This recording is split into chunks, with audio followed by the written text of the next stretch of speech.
This was many years ago. My old buddy Anthony and I were getting on our costumes to go trick-or-treating. We started going house to house just like a normal night. We got to the old part of our neighborhood, where our parents would tell us not to go because we were only 12 years old and we didn't know our way around there. We walked up to the first house there, and a nice lady opened the door who gave us big Hershey bars. After that, while we were walking to literally only the second house in this part of the neighborhood, this random guy came screaming and running towards us down the street. He came out from behind a church. We thought it was just a Halloween prank at first, like anyone would, so we stood there just laughing. But as soon as he got up to us, he tried taking the pillowcase full of candy out of my hands, so my buddy Anthony started hitting him with his pillowcase. By the time we got to this old neighborhood, we had a lot of candy, so being hit with that pillowcase surely had to hurt. Anthony was hitting him until he let go of the pillowcase and started running away. We thought that was the end of him, until we started walking back, extremely shocked and confused. I called my mom and asked her if she could pick us up because we were pretty far from home, and that whole experience kind of made us want to get off the streets.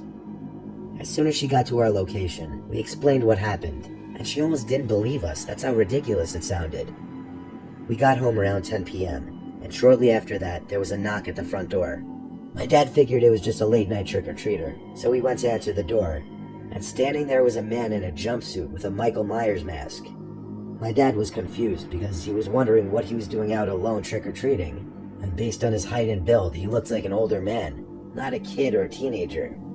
Either way, my dad just gave him candy and didn't really care to say anything. But while Anthony and I were sitting on the couch, we noticed him staring at us, like his masked face was staring right at us in the living room. I felt slightly unsettled by it and was waiting for him to just turn and leave.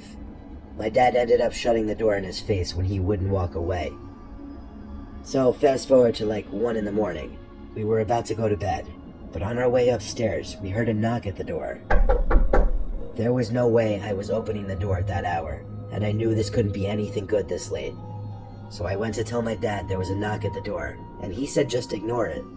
So Anthony and I go up to the room and turn on a movie. Anthony heard something though, and told me to mute the TV, and when I did, I heard it too.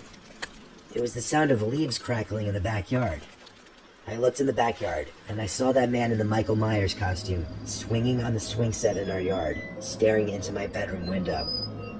I felt like my heart jumped out of my chest and up into my throat. It's like he was purposely recreating a scene from a horror movie to scare us. I ran into my dad's room and told him that the man in the Michael Myers costume was on our swing set. He took on this expression of shock and concern just like ours, and he looked outside, but he didn't see anyone there. Then, right when we were looking, we heard a knock at the back door. My dad went downstairs to the door, but nobody was there. This man was toying with us, harassing us to scare us. It had to be a Halloween prank. My dad was equally concerned now. All of a sudden, I heard my mom scream in the other room. So Anthony, my dad, and I ran upstairs to see the man in the Michael Myers costume, standing at the end of the bed staring at my mom. My dad told Anthony and I to run and call the police. My friend and I ran downstairs and grabbed the nearest phone. We called 911 and told them that a man dressed as Michael Myers had broken into our house. The operator asked if everyone was all right. I said he's upstairs, and my dad has him, but we needed cops immediately. She told me to stay on the phone and that police were en route to the house. From upstairs, there was the sound of my dad screaming, followed by their sliding window being pushed open. The two of us ran upstairs to see my mom and dad laying on the floor. My mom was crying, and my dad's nose was bleeding. My dad said the man jumped out through the window.